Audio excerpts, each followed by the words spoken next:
Salut! Aujourd'hui, on va parler du membre supérieur et plus spécifiquement de la main. Pour commencer, on va faire un bref rappel sur l'ostéologie de la main et notamment du carpe. Donc le carpe, il est constitué de deux rangées. La première rangée, elle comprend le scaphoïde, le semi-lunaire, le trichétrum. Et en avant du trichétrum, il y a le pisiforme. Donc attention, en vue postérieure de la main, on ne voit pas le pisiforme. La deuxième rangée des os du carpe comprend le trapèze, le trapézoïde, le capitatum et l'amatum. Il ne faut pas confondre le capitatum du carpe avec le capitulum de l'humérus. C'est un condyle de la surface articulaire inférieure de l'humérus. Et donc pour les différencier, vous pouvez retenir que le capitatum et l'amatum finissent par tum, tum, et donc appartiennent au carpe. Et vous pouvez également retenir que le capitulum finit par lum et appartient à l'humérus. On va s'intéresser aux muscles intrinsèques de la main. Intrinsèque, ça signifie que les muscles qui s'insèrent proximalement et distalement sur la main. Au contraire des muscles extrinsèques de la main qui s'insèrent proximalement sur l'avant-bras ou le bras et distalement sur la main. Par exemple, le muscle fléchisseur commun profond des doigts, c'est un muscle extrinsèque de la main car il s'insère proximalement sur le radius et l'ulna, donc sur l'avant-bras, et il s'insère distalement sur la base de la phalange proximale des doigts longs, donc sur la main. Il faut savoir qu'on subdivise la main en trois loges. Une loge latérale qui est destinée au pouce, c'est qu'on appelle la loge ténar, elle est constituée de 4 muscles. Une loge médiale qui est destinée au cinquième doigt, c'est la loge hypoténar, qui est constituée de 4 muscles également. Et enfin une loge moyenne qui est destinée aux autres doigts et qui est constituée de 12 muscles que sont les interosseux palmaires, les interosseux dorsaux et les lombricaux. Chose à savoir, c'est qu'il n'y a pas de muscles à la face dorsale de la main.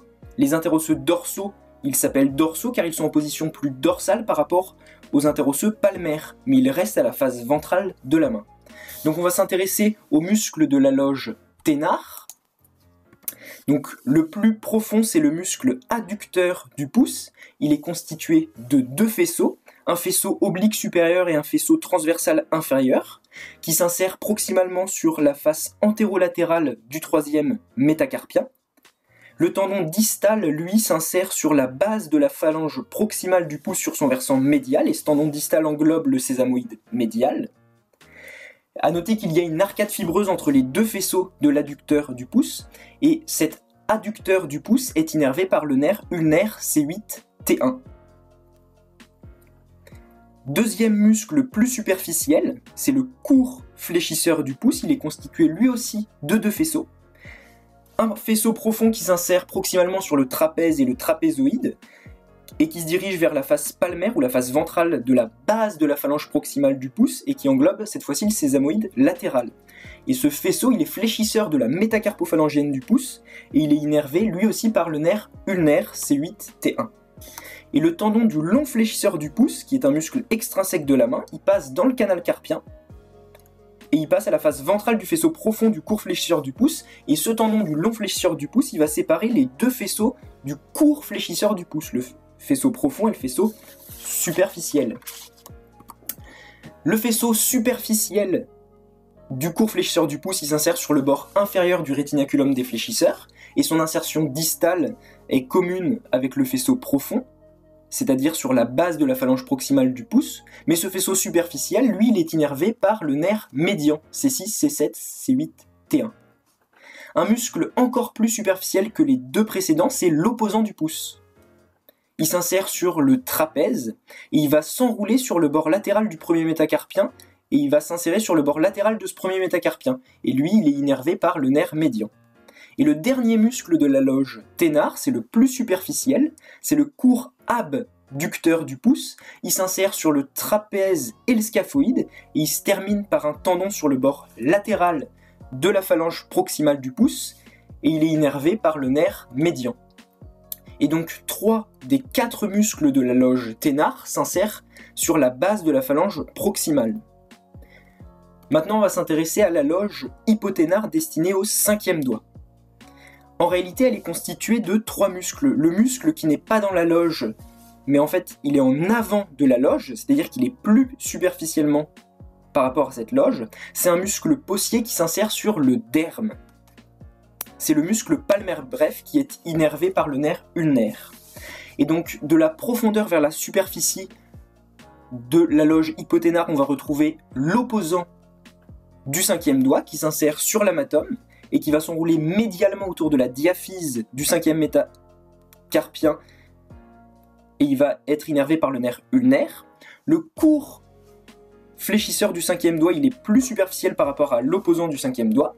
Et ce court fléchisseur du cinquième doigt, il est constitué de deux faisceaux, un faisceau latéral et un faisceau médial, qui sont séparés par une petite arcade fibreuse. Et ce muscle va s'insérer sur la face palmaire de la base de la phalange proximale du cinquième doigt, distalement, et il va s'insérer proximalement sur l'amatome. Il est innervé lui aussi par le nerf ulnaire.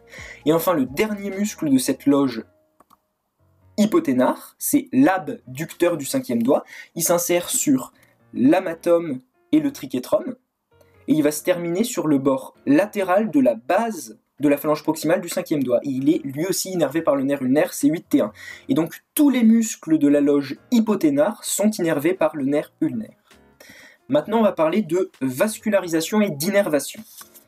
Donc l'artère radiale, elle chemine dans la gouttière du pouls radial entre le brachio radial en dehors et le fléchisseur radial du carpe en dedans.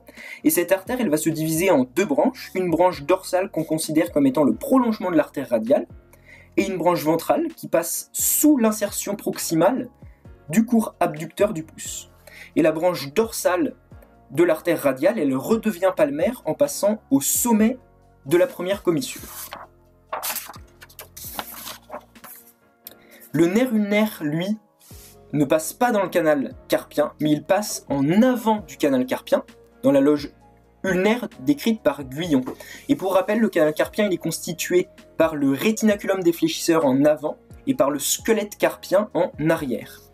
Et donc le nerf ulnaire, C8T1, il se divise en deux branches. Une branche profonde motrice qui va passer entre les deux faisceaux du muscle court fléchisseur du cinquième doigt. Cette branche profonde, on va ensuite la retrouver dans la loge moyenne de la main, où ce nerf ulnaire va innerver les interosseux et les deux lombricaux les plus médiaux, c'est-à-dire le troisième et le quatrième. Et ce nerf ulnaire, il va également innerver l'adducteur du pouce, ainsi que le faisceau profond du court fléchisseur du pouce. Et ce nerf ulnaire, il va se diviser en une branche superficielle sensitive, qui va donner le nerf collatéral ulnaire du cinquième doigt, et un nerf intermétacarpien du quatrième espace qui sera constitué par le nerf collatéral radial du cinquième doigt et par le nerf collatéral ulnaire du quatrième doigt. Et donc le nerf ulnaire, c'est le grand nerf moteur de la main. Il innerve 16 muscles sur les 20 muscles de la main. Et le nerf ulnaire, il est accompagné par l'artère ulnaire qui naît de la division de l'artère brachiale. Cette artère ulnaire, une fois arrivée dans la paume de la main, se divise en une branche superficielle que l'on considère comme le prolongement de l'artère ulnaire, et une branche profonde qui va accompagner la branche profonde du nerf ulnaire. La branche profonde de l'artère ulnaire, elle se dirige entre les deux faisceaux du muscle adducteur du pouce, et la branche profonde de l'artère radiale et la branche profonde de l'artère ulnaire vont constituer l'arcade palmaire profonde. Et cette arcade palmaire profonde, elle va abandonner des artères intermétacarpiennes pour le premier espace intermétacarpien, avec l'artère collatérale ulnaire du pouce et l'artère collatérale radiale de l'index. Et donc il y a trois collatérales qui proviennent de ce qu'on considère comme étant le prolongement de l'artère radiale, à savoir l'arcade palmaire profonde. Le nerf médian, il donne le nerf collatéral radial du pouce. Il va également donner les nerfs du premier espace avec le nerf collatéral ulnaire du pouce et le nerf collatéral radial du deuxième doigt. Il va donner les nerfs du deuxième espace avec le nerf collatéral ulnaire du deuxième doigt et le nerf collatéral radial du troisième doigt. Et il va donner les nerfs du troisième espace avec le nerf collatéral ulnaire du troisième doigt et le nerf collatéral radial du quatrième doigt. Et donc le nerf médian, c'est le grand nerf sensitif de la main. On va s'intéresser maintenant à l'arcade palmaire superficielle qui va relier les deux branches superficielles de l'artère ulnaire et de l'artère radiale.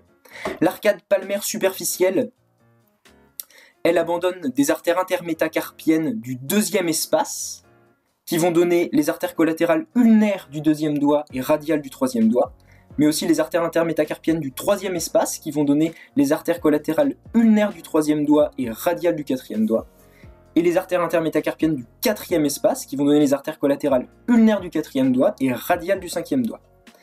Et l'artère collatérale ulnaire du 5e doigt, elle naît directement de l'artère ulnaire. Et donc la disposition, c'est R3U7, car 3 branches sont issues de l'artère radiale et 7 branches sont issues de l'artère ulnaire dans la disposition la plus classique, mais il existe des variations.